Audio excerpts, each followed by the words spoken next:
Hi friends, எல்லாருக்கும் வணக்கம். இன்றைக்கி வந்துட்டு நம்ம ஒரு சூப்பரான ஒரு குழம்பு ரெசிபி தான் பார்க்க போகிறோம். என்னென்னா, கத்திரிக்காயும் தண்ணி கொட்டியும் போட்டு குழம்பு வைக்க போகிறோம். அது எப்படி செய்கிறதுன்னு பார்க்கலாம். இப்போ ஒரு கடாயில் 3லேருந்து 4 ஸ்பூன் அளவுக்கு எண்ணெய் சேர்த்துக்கோங்க. எண்ணெய் சூடானதும் அது கூட கடுகு 1/2 ஸ்பூன் சேர்த்துக்கோங்க. இதுக்கு சின்ன வெங்காயம் யூஸ் பண்ணுங்கள், ரொம்ப நல்லாயிருக்கும். நான் ஒரு 20 சின்ன வெங்காயம், ஒரு 5-6 பல் பூண்டு, கொஞ்சம் கருவேப்பிலை இதெல்லாம் பொடியாக கட் பண்ணி இது எண்ணெயில் சேர்த்துருக்கேன். இப்போ வெங்காயம் நல்லா வதங்கட்டும். சின்ன வெங்காயம் சேர்க்கும்போது ரொம்ப நல்லாயிருக்கும். பூண்டை வந்துட்டு நீங்கள் குட்டி குட்டியாக கட் பண்ணியும் சேர்த்துக்கோங்க. அப்படி இல்லை அப்படின்னா நீங்கள் தட்டி கூட சேர்த்துக்கலாம்.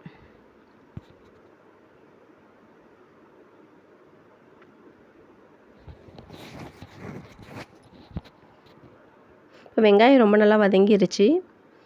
இப்போது இது கூட 2 நல்ல பழுத்த தக்காளி சேர்த்துக்க போகிறோம். பாருங்கள், இது போல் நல்லா பொடியாக கட் பண்ணிவிட்டு சேர்த்துக்கோங்க. இப்போ தக்காளி நல்லா வதங்கி நல்லா ஒரு கூழ் மாதிரி வரணும், அது வரைக்கும் வதக்கிக்கோங்க. தக்காளி எந்த அளவுக்கு வதங்குதோ அந்தளவுக்கு டேஸ்ட் இருக்கும். இதுக்கு நான் 400 கிராம் அளவுக்கு கத்திரிக்காய் எடுத்து இது போல் நீள்வாக்கில் கட் பண்ணி எடுத்துருக்கேன், மீடியம் சைஸுக்கு. 200 கிராம் தட்டைப்பயிறு நைட்டை ஓவர் நைட் ஊற வச்சு வேக வச்சு தனியாக வச்சுருக்கேன்ப்பா. இப்போ இந்த கத்திரிக்காவையும் அது கூட சேர்த்துக்கலாம். தக்காளி நல்லா வதங்கிருச்சு. வதங்கினதுக்கப்புறம் சேர்த்துக்கோங்க.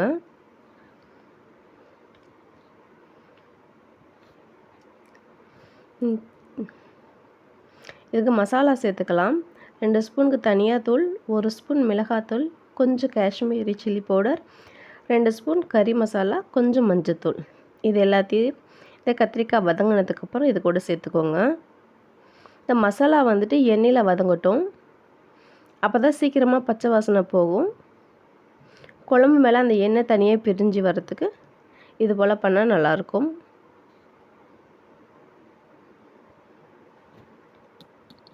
எண்ணெயிலேயே ஒரு 2 நிமிஷம் வதங்கட்டும். பாருங்கள், ஓரளவுக்கு நல்லா வதங்கிருச்சு. அந்த பச்சை வாசனை, அந்த மசாலா வாசனை நல்லா வருது. இந்த சமயத்தில் அந்த காய் முழுகிற அளவுக்கு தண்ணி சேர்த்துக்கோங்க. நான் 1 சொம்பு அளவுக்கு தண்ணி சேர்த்துருக்கேன். இப்போ இது எல்லாத்தையும் நல்லா மிக்ஸ் பண்ணிவிட்டு நம்ம காய் நல்லா வேகிற வரைக்கும் வச்சுக்கலாம். இப்போ க்ளோஸ் பண்ணி வேக வச்சுக்கோங்க. இப்போ வந்துட்டு ஒரு 1/4 மூடி அளவுக்கு தேங்காய் சேர்த்துருக்கேன். 1 ஸ்பூன் சோம்பு, 1/2 ஸ்பூன் கசகசா சேர்த்து நல்லா நைஸாக அரைச்சி எடுத்துருக்கேன். இப்போ காய் பாருங்கள் நல்லா கொதிச்சிருச்சு, காய் வெந்துருச்சு. 3/4 பதத்து காய் வெந்திருக்கு. 200 கிராம் தண்ணி கொட்டியை நைட்டே ஊற வச்சுட்டேன். இப்போ காலையில் வந்துட்டு அதை நல்லா வாஷ் பண்ணிவிட்டு இது போல் வேக வச்சு எடுத்துருக்கேன் தனியாக. இப்போ காயும் வெந்துருச்சு. இப்போ வேக வச்ச அந்த தண்ணியோடையே இந்த தண்ணி கொட்டியே சேர்த்துக்க போகிறேன். பருப்பு நிறையா இருக்கேன்னு யோசிக்காதீங்க. இதை வந்துட்டு நல்லா ஒரு திக்கான கிரேவி மாதிரி தான் நம்ம செய்ய போகிறோம். சாதத்துக்கு போட்டு சாப்பிடும்போது ரொம்ப நல்லா டேஸ்ட்டாக இருக்கும். அதுக்காக தான் பருப்பு நிறைய தண்ணி கொட்டையை நிறைய சேர்த்துருக்கேன். இது பருப்புன்னு கூட சொல்லுவோம். இப்போ இந்த தண்ணி கொட்டையோடு சேர்த்து காய் நல்லா வேகட்டும். தண்ணி கொட்டை நல்லா வெந்துருச்சு, குழம்பு ஓரளவு கொதிச்சிருச்சு. நீங்கள் அந்த ஸ்டேஜ்லேயே சாப்பிட்டுக்கலாம். அப்படி இல்லை அப்படின்னா தேங்காய் அரைச்சி ஊற்றியும் சாப்பிட்டுக்கலாம். இப்போ நம்ம அரைச்சி வச்சுருக்க பேஸ்ட்டையும் இது கூட சேர்த்துக்கலாம். மிக்ஸி ஜாரில் தண்ணி விட்டு லேசாக இது கூட சேர்த்துக்கோங்க.